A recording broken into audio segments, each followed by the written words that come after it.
Bom, agora nós vamos ver alguns exemplos do cálculo do volume de sólidos em revolução através do método dos anéis circulares. Tem livros que chama de método dos anéis circulares e tem livro que chama método da arruela, tá? Por quê? Porque neste método, o que acontece? Vamos fazer aqui um gráfico para nós enxergarmos. Então, suponhamos que você tenha, aqui você tem duas funções, tá? Onde você vai rotar em torno de um eixo. Por exemplo, você tem y igual a g de x, certo? E uma outra função, vou fazer assim, y igual a f de x.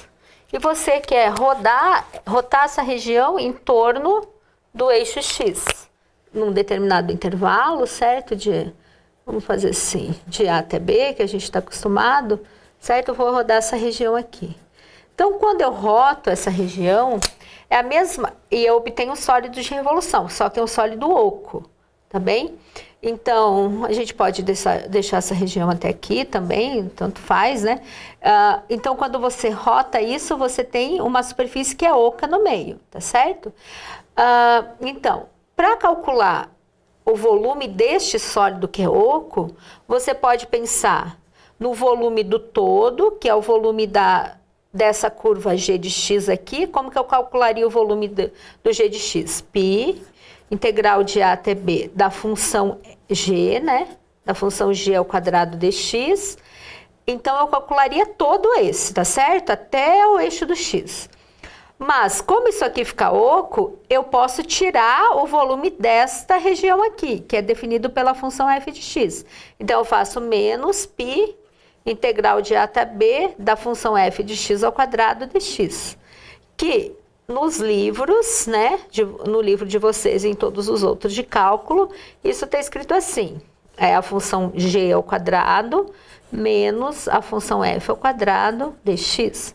Então, quando você tem duas funções e você quer calcular o volume desse sólido, quando você rota essa região em torno do eixo x, basta você pegar a função maior ao quadrado menos a função menor ao quadrado. É claro, desde que as funções atendam as condições para que de f e g serem integráveis, ou seja, que ela tem que ser contínua e tudo mais, tá bem? Então, vamos começar assim. Vamos fazer um exemplo.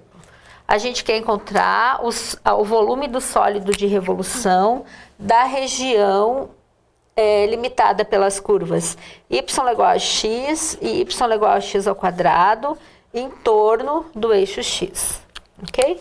Então, vamos fazer o gráfico. Então, o gráfico destas funções, para nós entendermos como seria a região que a gente está fazendo a rotação, tá? Então, y igual a x. Vou exagerar um pouquinho no 1 aqui para a gente enxergar.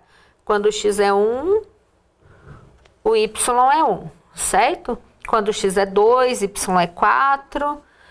Então, vou fazer mais o 2 aqui. Quando o x é 2, o y é 4. Então, a gente tem a parábola, tá certo? Então, essa é y igual a x ao quadrado. E a outra função que nós temos é a reta, né? Y igual a x. Aqui a região vai ficar bem pequenininha. Minhas canetas são grossas, né? Y igual a x. Na verdade, não ficou muito boa, porque essa região aqui, né? Quando o x é 1, o y é 1. Então, ela tem que passar bem ali, certo? Bem no ponto de interseção aqui, ó. Tá certo? Então, na verdade, eu vou fazer o desenho, vou ampliar isso aqui para você, ó. Você tem isso da parábola, certo? Faz um zoom ali, isso da parábola. E aqui você tem a reta. Então, aqui está o 0 e aqui esse ponto é o 1. Então, você quer que essa região gire em torno do eixo x, certo? Então, isso é y igual a x e y igual a x ao quadrado, tá? Então, para você calcular o volume do sólido de revolução obtido pela rotação desta região em torno do eixo X, você vai fazer como? O volume vai ser π integral da onde? De 0 até o ponto de interseção, que aqui é fácil da gente ver, né? Se você tiver dúvida, você calcula o sistema, o ponto de interseção, como sistema formado por ambas as curvas, certo? Então, vai ficar x² menos x igual a 0, colocando x em evidência, x igual a 0, x igual a 1, que foram os pontos que a gente encontrou aqui. Então, vai ficar integral de 0 a 1. Aí, o raio do nosso cilindro vai ser o quê? A função x elevado ao quadrado, então a reta menos a curva, menos a parábola elevada ao quadrado de x, certo? Então, o volume vai ser π, integral de 0 a 1, integral dx ao quadrado, menos x² dx. Ou seja, vai ser π, integral dx ao quadrado, x² sobre 3, menos integral dx², x² sobre 5, de 0 a 1. Então, isso vai ser π. Substituindo x por 1 vai dar 1/3. Substituindo x por 1 vai dar 1/5, menos 0, tá bem? Então, aqui dá menos 0. Então, isso vai dar π, reduzindo ao mesmo denominador, 5 menos 3, né? Então, isso vai dar 2π, 15º unidade de volume. Então, sempre para você calcular o volume, você faz o gráfico das funções, ok? Vamos fazer mais um exemplo aqui. Suponhamos que você queira calcular o volume do sólido da região limitada pela curva x igual a y², certo? E pela reta x igual a y mais 2, ao redor do eixo y. Então, como que vai ser o gráfico dessa região? Então, agora aqui, vamos fazer o gráfico. Você tem uma parábola, só que agora com a concavidade voltada para a direita e uma reta, certo? Então, a reta, quando x é 0, o y vai ser menos 2, certo? Então, ela passa no menos 2, e quando y é 0, o x vale 2. Então, ela vai passar aqui e aqui. Então, eu tenho esta reta, tá certo? Para que a gente possa fazer o gráfico da parábola bem bonitinho, vamos primeiro calcular o ponto de interseção entre as curvas, tá bem? Que daí a gente faz direitinho. Então, se eu fizer o ponto de interseção aqui, x igual a y² e x igual a y mais 2. Resolvendo o sistema, eu vou ter o quê? y² menos y menos 2 igual a 0. Então, vai ser y igual a menos b, mais ou menos raiz de b ao quadrado, que é 1, menos 4ac dividido por 2a. Então, isso vai dar 1 mais ou menos 3 sobre 2. Então, as raízes são 2 e menos 1, certo? As raízes dessa equação. Então, para y igual a 2, quanto vale o x? O x vale 4. E para y igual a menos 1, quanto vale o x? O x vale 1. Então, esses pontos têm que estar no gráfico, porque eles são pontos de interseção das duas curvas, tá certo? Então, quando o x é 4, o y é 2. Aqui, certo? E quando o x é 1, o y será menos 1. Então, e quando o x é 0, o y é 0. Então, esta parábola é assim, ó. Ok? E nós queremos girar a região definida por essas duas curvas. Então, esta região em torno do eixo y.